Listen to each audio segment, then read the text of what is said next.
Okay, so I promised myself that I wasn't gonna buy anything because Comic Con is a week away, and I wanted to save as much money as I could. But between the trip to El Sobre Ruedas and GameStop and Blockbuster, I ended up finding some really, really cool stuff, and I couldn't resist. My will is weak, but still, wanted to share that with you guys. So, first thing I picked up is the Mafat Conspiracy by Big Tokai.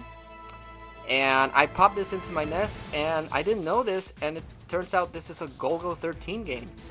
I have Golgo 13, the secret episode, and I really liked it. And imagine my surprise when I found out that this is a Golgo 13 game.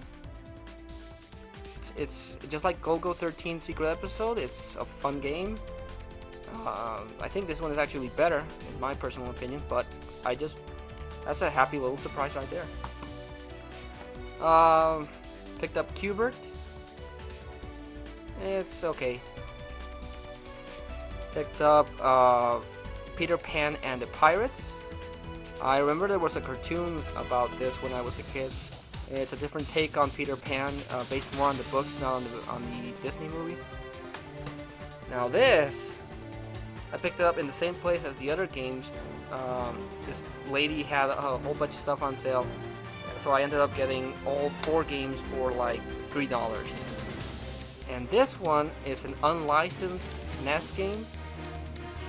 It's Tales of Fate from American Video Entertainment. Basically, just I hope I pronounce it right. It's Malgon.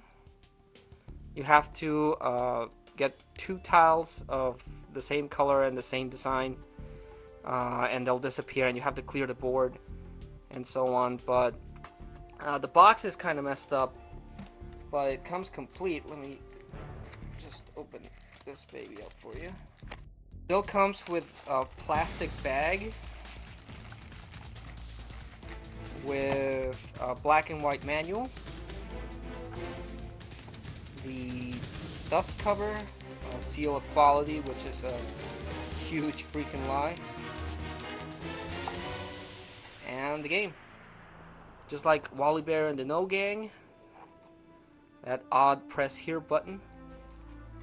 It's a black cover game because it's a black cartridge game because it's unlicensed, but it's complete. That's the only reason I bought it. This is the most complete NES game I own. Then for the Super Nintendo, I got this at another place. I got this one cheap. It's a Batman Returns, made by the good people at Konami. It's an awesome Batman beat 'em up. With this game, I'm only missing the Adventures of Batman and Robin, and I'll complete my Batman collection. But I'm really happy I was able to find this game. I've been trying to track it down for a long time, and it's mine now. Then I also found the same place where I found Batman. I found this cheap. Got it for $4. Nano Breaker, again, by the good people at Konami. It's produced by IGA, who produced the Castlevania games on the Game Boy, the DS, and the 2 on the PS2. A lot of people didn't like this game. I'll admit it's a little dark and the graphics aren't, the prettiest, but I liked it. So, for $4, hell yeah, I was gonna pick it up. Then I went to a Blockbuster and I got Loco Roco 2 for the PSP. I had my problems with the first one. I didn't like the lack of control. I mean, you only basically the game's like this, and you use the L and R buttons to tilt it this way or that way, and that's how you control these little blobs as you collect other blobs to make them bigger. The music was nice, which I liked, so I got this one cheap too, and I decided to give it a shot. Then at GameStop, GameStop is apparently getting rid of their GameCube games. I don't think they're gonna sell GameCube games anymore. So a lot of their games are really cheap. So if there's a GameCube game you're looking for, go to GameStop and you'll probably find it at a good price. Well, I picked up Yu-Gi-Oh! The False Bound Kingdom. This isn't the traditional duel-based game with the cards. The excuse for this, for the story, is that Yu-Gi-Oh! And Kaiba get sucked into a virtual world, and they have a group of 3 card monsters, and you battle in RPG style things, but you get to control eventually, I guess, the 3 Egyptian god cards. Now, I prefer the card games, but this one was cheap, and I decided to give it a shot. And I picked up XG3 Extreme G Racing. It's made by the long extinct company of Acclaim, but it's like an F-Zero style racer. So I decided to give it a shot. The only bummer with this one, and that's a problem you might have if you go to a GameStop trying to get GameCube games, is it doesn't come with the instruction manual. But the disc is okay, so you know. I also got this one cheap. What the heck. Last game I picked up is Naruto Clash of Ninja. All the versions of this I've seen have that player's choice thing on the top. Don't much care for that yellow band. So the box is in pretty good condition. It doesn't have any scratches on it. And the game is a fighting game with a few of the Naruto characters. But if you want a more complete fighting game, you might want to track down the Wii version. That has the Shippuden characters, and it has a lot more of them. Then on Blockbuster, I picked up some movies. 40-Year-Old Virgin is a really, really funny comedy. This is the unrated version. And I picked up a collector's edition of Jurassic Park, which to this day is still an awesome movie. It's just incredible how they brought back the dinosaurs with the CGI effects. It's just incredible.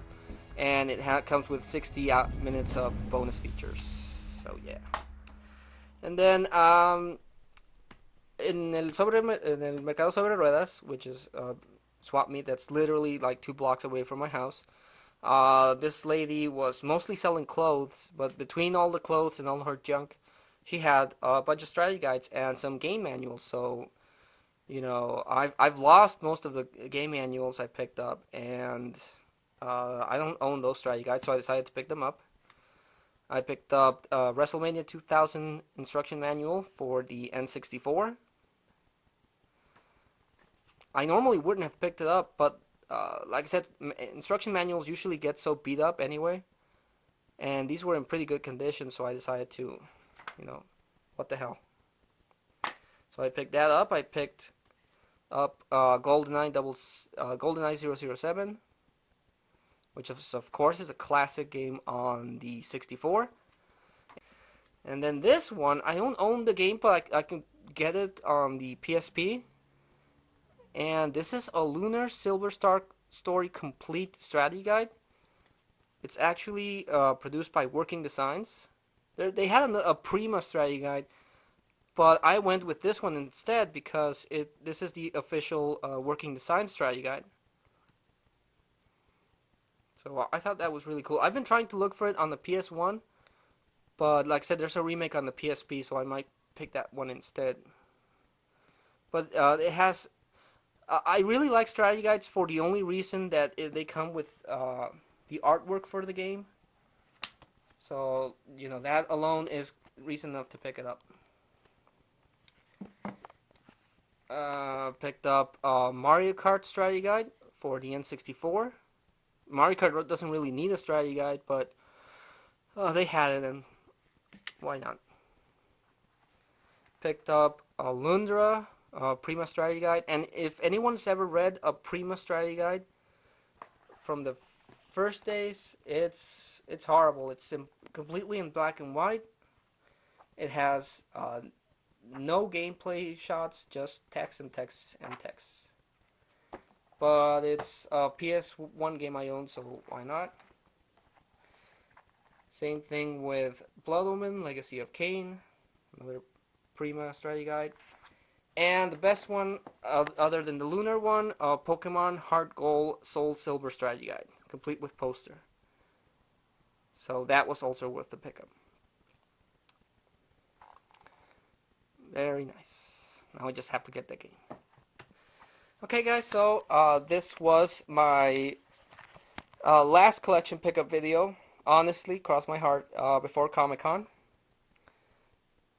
Next video I make will definitely be Comic-Con related, and afterwards the Comic-Con pickups I had for my collection.